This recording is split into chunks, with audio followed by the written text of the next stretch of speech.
Stereotyping can be lots of fun, especially if you actually don't believe in any of the stereotypes. I don't. Even though I have this face. When I was a child, I would look in the mirror and frighten myself, because at grade 3, I began to grow facial hair.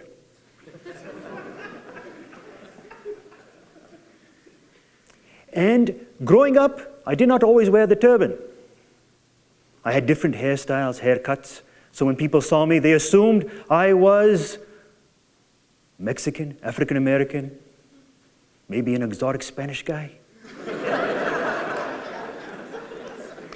Sometimes, when I grew my beard a little bit longer, hair longer, they assumed I was from Saudi Arabia, Pakistan, India, or I simply hated all women. Most surprisingly, on the phone, people assumed I was white, because I don't actually talk like this. I was born in Canada's Northwest Territories.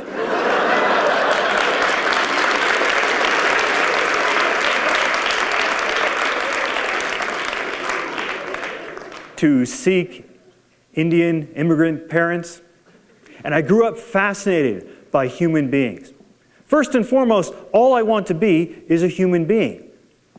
But I can't. I have all this pressure on me. You see, I'm lactose intolerant, can't have gluten, which means my mother can't feed me. Any traditional Punjabi food is out. She keeps trying to give me a samosa. Just here, take a samosa. It'll cure your gluten. I can't have it. Have some rice pudding. I can't have it. There's milk in it. Lots of pressure growing up. But all I wanted to be, first and foremost, was a human being. And socially, that was difficult, especially after I grew my hair and started to tie it up in a turban. Because everywhere I went, people assumed I was the cab driver. After 9/11, people assumed I was Al-Qaeda, Taliban, or ISIS. Now, I don't want to scare anyone. I'm not Al-Qaeda, Taliban, or ISIS. So long as the university keeps hiring me back as a sessional instructor, I shouldn't have to get my cab driving license. Now, today, I want us to reboot humanity. Reboot our understanding of ourselves, our relationship to one another. Reboot humanity. I'm going to go through 4 areas. An area of our primal stress response. The second area about our inner ET, our ego and our tribalism. And then I'll talk to you about the institutionalization of our insecurities. And I will discuss the superstition of scapegoating. And then I'll give you a conclusion. Inside each and every one of us is a marvelously primal brain. If there's real physical danger, we can freeze, flee, or we can fight. If you see a lion, you can play dead, you can run away, or you can kill it, because there's nothing like walking back to the tribe with a fresh lion skin. It's a wonderful primal response that we have. And then we can tell other people of the tribe, this is what you need to do when you see a lion. Be alert, carry a submachine gun. We're not just primal, we're also social beings. We have individual egos and we have tribes.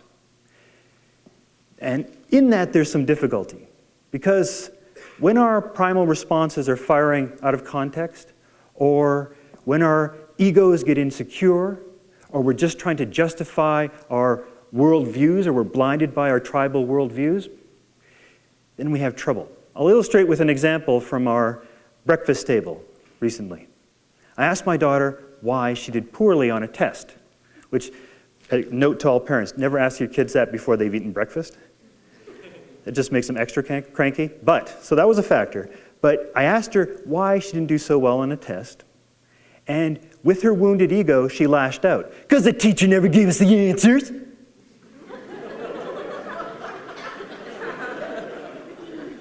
She projected her own vulnerability, her own inability onto the teacher. Teacher's not doing the job. And then her brother, being a good big brother, jumped right in and formed a nice little tribe. Yeah, that teacher's tough when it comes to tests. Yeah. Teachers.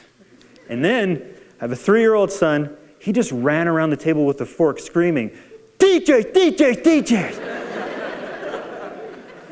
But I should add, he does that like every morning, he just with a fork running.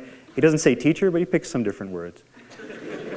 But the point is that they get this, my daughter lashed out and she overlooked some basic, simple elements. One, she didn't have that principle behind of common humanity, that the teacher's on her side. Instead, she built up this narrative that already pre-existed her, a binary about students versus teachers. And then she's scapegoating the teacher and stereotyping the teacher. She's not doing a good job, it's her fault. And that pattern seems to persist, which is why we need to reboot. Now, these are just kids, and even though I'm picking on my kids, I see myself in them. I've done things like this as well. None of you have, I'm sure, but I have. Now, adults are another thing, though, because adults have institutionalized their insecurities. And what I mean by that is, there seems to me, from my perspective, a parallel between the primal stress response and some of the way historically our institutions have behaved. So for instance, if we have this response of freezing, we can think of it as a way of, interpersonally, when you're upset, you give someone the silent treatment, right? Have you ever done that? By the way, I should say sorry, I don't know where my wife is sitting, but I know what she looks like, but I can't see. But I'm sorry whenever I give the silent treatment. Have you given the silent treatment? You know what I'm talking about? Now, our institutions do this as well when they go blind and deaf to problems within the subcultures, right? Institutions have gone frozen when, for instance, they ignore the voting rights of women, when they ignore adequate housing for African Americans, or when they ignore putting First Nations into textbooks. Institution can do the other step of fleeing.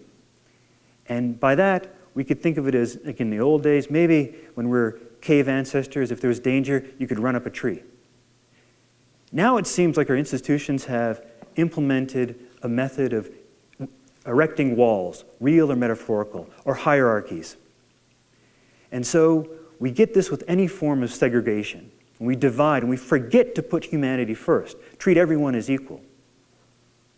So we can do this with race, with gender, with any sort of category, but probably one of the best one is class. Because with class, there's no easy, visible marker. That's why, if you think about now, a lot of businesses are getting away with these short-term, contract, part-time type of workers, the precariat. And don't think universities are immune. Universities also foster a precariat underclass. So along with institutions freezing and fleeing, they also do something else, which is the one that we most know, fighting. We actually have institutions that are geared towards fighting, the military. You can go to war, you can commit genocide, or sometimes you get a choice. So ISIS might say, convert or be killed. It's not much of a choice, but they give you that choice. It's not a real choice, by the way.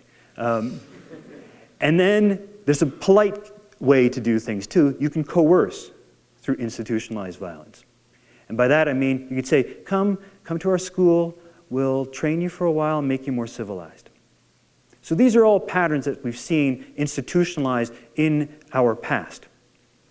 And these are problematic for many reasons, but primarily because we don't put humanity first.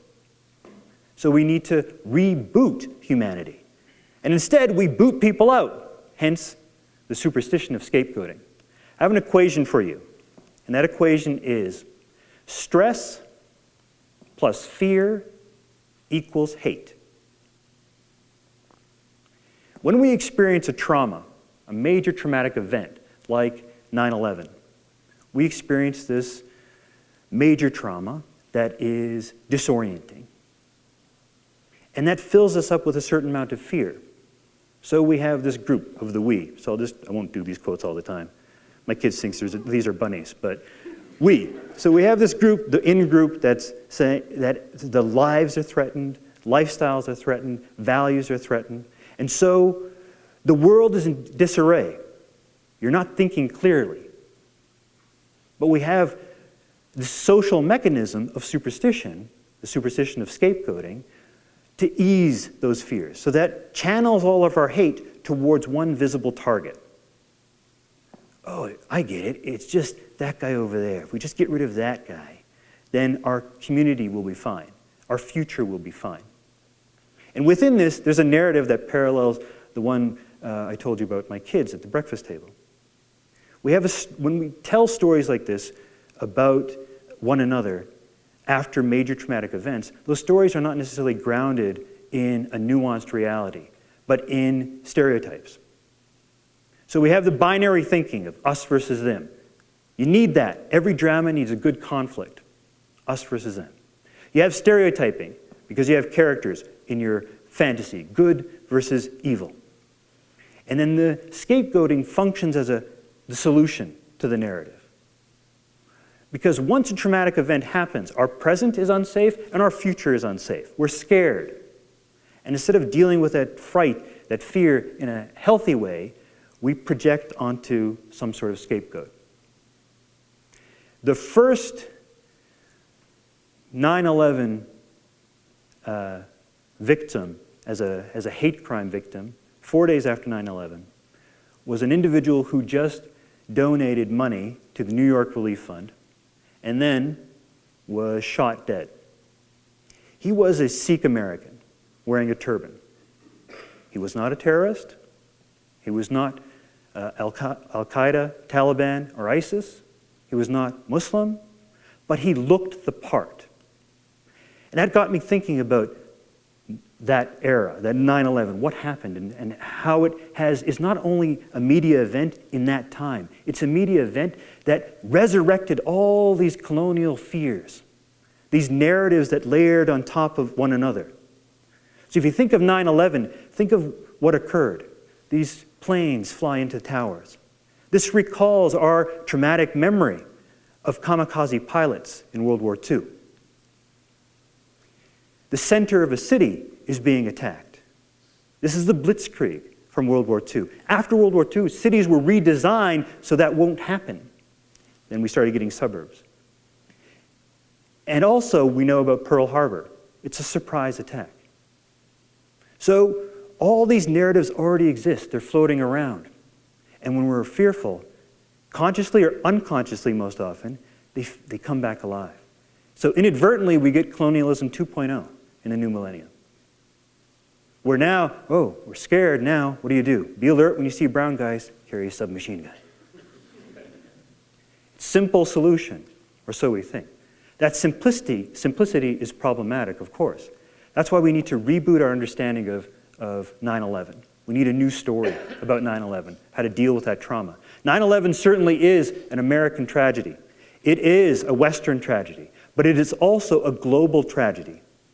Victims of 9/11 include people from over 70 countries. And after 9/11, there's been terrorist attacks around the world. In a tragic irony, Sikhs in Afghanistan wearing turbans are killed by the Taliban, the very people they're confused with in America. And these attacks that occur around the world, they occur in Western and in non-Western nations. They occur against non-Muslims and against Muslims. ISIS is attacking Muslims as well. So the situation is more complicated than the stereotyping or the scapegoating or the popular narrative has. But those narratives have big sway because they're simplistic solutions. But we need to reboot this. We need to look at acts as recent as in January of 2017, the Quebec attack on a Canadian Muslim mosque. A shooter entered, this is a type of terrorist act. That needs to be included in our discussion to move beyond this mentality of scapegoating. 5 years earlier in Milwaukee, there was a similar incident in a Sikh Gurdwara. where several turbaned people were shot. And in between those two events, there was another shooting in an African American church where 9 African Americans were killed by a shooter. And all these events are interconnected. Because after 9/11, there was a general rise in hate groups. And this narrativization, this superstition of scapegoating. So certainly brown bodies have been affected. People with turbans have been affected.